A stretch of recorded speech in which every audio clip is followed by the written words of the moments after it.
எல்லாருக்கும் வணக்கம். Welcome to princess kitchen. இன்றைக்கி நம்ம உருளைக்கிழங்கு ஃப்ரெஞ்ச் ஃப்ரைஸ் எப்படி பண்ணுறதுன்னு பார்க்க போகிறோம். ரொம்பவே சுலபமாக வீட்டிலையே செய்யலாம். அதிகமாக விலை கொடுத்து கடையில் வாங்கணும்னு அவசியம் இல்லை. வாங்க எப்படி செய்கிறதுன்னு பார்க்கலாம். இது செய்கிறதுக்கு 4 மீடியம் சைஸ்ட் உருளைக்கிழங்கு எடுத்திருக்கேன். அதை எல்லாத்தையும் தோல் சீவி நீல வாக்கில் வெட்டிக்க போகிறோம். உருளைக்கிழங்கெல்லாம் ரொம்ப தடியாகவும் வெட்டிடக்கூடாது, ரொம்ப மெல்லிசாகவும் வெட்டிடக்கூடாது. அளவாக வெட்டிக்கோங்க.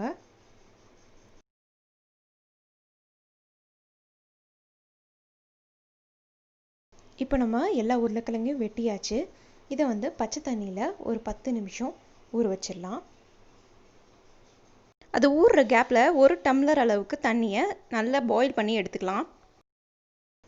இப்போ நம்ம வெட்டி வச்ச உருளைக்கிழங்கெல்லாம் பச்சை தண்ணியிலேருந்து சுடு தண்ணிக்கு ட்ரான்ஸ்ஃபர் பண்ண போகிறோம். இதில் லைட்டாக உப்பு ஆட் பண்ணியிருக்கேன் நான்.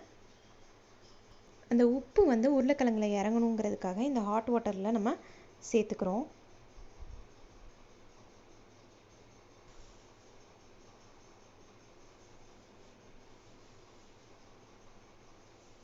இப்போ இது சுடு தண்ணியில் 10லேருந்து 20 நிமிஷம் வரை இருக்கட்டும். 10 நிமிஷத்துக்கு அப்புறமா வெளியே எடுத்து நம்ம ஆற வச்சிடணும். அதாவது நீரே இல்லாமல், தண்ணி இல்லாமல் அதை ஆற வைக்கணும். இப்போது ட்ரையாக இருக்குது நமக்கு பொட்டேட்டோ பீசஸ் எல்லாம். ஃபஸ்ட்டு மிதமான சூட்டில், அதாவது லோ ஃப்ளேமில், லோ ஹீட்டில் நல்லா பொரிச்சு எடுக்க போகிறோம். இது ஒரு 2 நிமிஷம் பொரிச்சு எடுத்தீங்கன்னா போதும். இதுலேயே முக்கால்வாசி வெந்துடும். நம்ம ஏற்கனவே சுடுதண்ணியில் போட்டிருக்கோம், அதுலேயே கொஞ்சம் சாஃப்ட் ஆயிரும் உருளைக்கிழங்கு.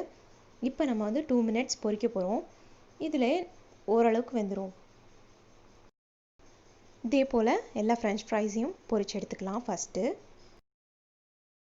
நம்ம கடைக்கெல்லாம் போனோன்னா ஆறி போன ஃப்ரெஞ்ச் ஃப்ரைஸ் சம்டைம்ஸ் கொடுத்துருவாங்க, வாயிலேயே வைக்க முடியாது. அப்படி இருக்கிறப்போ நம்ம வீட்லேயே சூடாக செஞ்சு சாப்பிட்லாம்.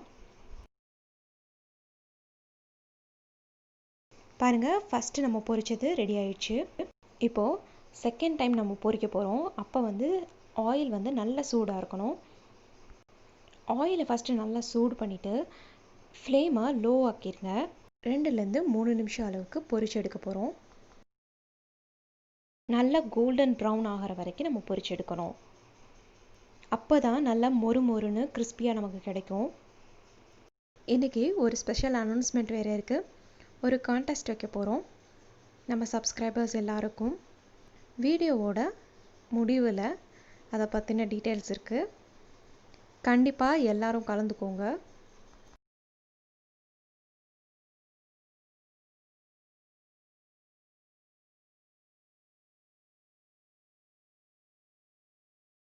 பாருங்கள், ரொம்ப அழகாக பொரிஞ்சிருக்கு.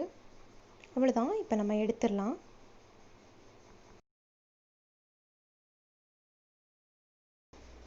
பார்க்குறதுக்கே ரொம்ப அழகாக இருக்குல்ல. நான் டேஸ்ட்டுக்காக கொஞ்சம் சால்ட்டும் பெப்பரும் ஆட் பண்ணியிருக்கேன். ரொம்ப மொறு மொறுன்னு சூப்பராக நம்ம ஃப்ரெஞ்ச் ஃப்ரைஸ் எல்லாம் ரெடி ஆயிடுச்சு. நீங்களும் செஞ்சு பாருங்கள், எப்படி இருக்குன்னு கமெண்ட்டில் சொல்லுங்கள். நம்ம கான்டெஸ்ட் பற்றி பேசணும்ல, ஞாபகம் இருக்கா? இப்போ அந்த கான்டெஸ்ட்குள்ளே போகலாம். இது ஒரு கவிதை போட்டி. டாபிக் சமையல். சமையல் சார்ந்த, அதாவது உங்களுக்கு பிடிச்ச டிஷ்ஷாக இருக்கலாம், இல்லை உங்களுக்கு சமைச்சு கொடுக்குறவங்க அம்மா, இல்லை தங்கை, ஒய்ஃப், இல்லை ஹஸ்பண்ட், அப்பா, இது மாதிரி யாரோட சமையல் பிடிக்குமோ அவங்களுக்காக ஒரு கவிதையாக இருக்கலாம்.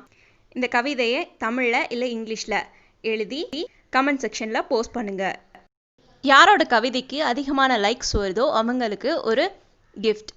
இதுக்கு சில கண்டிஷன்ஸ் இருக்குது, அதையும் நான் சொல்லிடுறேன். கவிதை தமிழ் இல்லைனா இங்கிலீஷ் 2 லாங்குவேஜில் ஏதாவது ஒன்றில் இருக்கலாம். லைக்ஸ் கண்டிப்பாக 100க்கு மேலே இருக்கணும். ஒரு கண்டஸ்டன்ட் எத்தனை கவிதை வேணால் எழுதிக்கலாம், ஆனால் ஒரு கிஃப்ட் தான் கொடுக்க போகிறோம். எத்தனை லைக்ஸ் வருதோ அவ்வளோ மதிப்புள்ள கிஃப்ட் நம்ம கொடுக்க போகிறோம். ஜூலை 1லேருந்து ஜூலை 15th வரை இந்த கண்டெஸ்ட் ஓப்பனாக இருக்கும். உங்கள் ஃப்ரெண்ட்ஸ் அண்ட் ஃபேமிலியை இன்வைட் பண்ணுங்க. எல்லாரும் கலந்துக்கோங்க. சூப்பரான கிஃப்ட் உங்களுக்காக காத்துட்டு இருக்கு. தேங்க்யூ ஃபார் வாட்சிங். Keep supporting. இந்த கான்டெஸ்ட்டோட முடிவுகளை நம்ம ஜூலை 15க்கு அப்புறமா போஸ்ட் பண்ணுற வீடியோவில் தெரிஞ்சுக்கலாம். உங்கள் கவிதைகள்லாம் படிக்க நான் ஆவலை வெயிட் பண்ணிகிட்ருக்கேன். பாய்.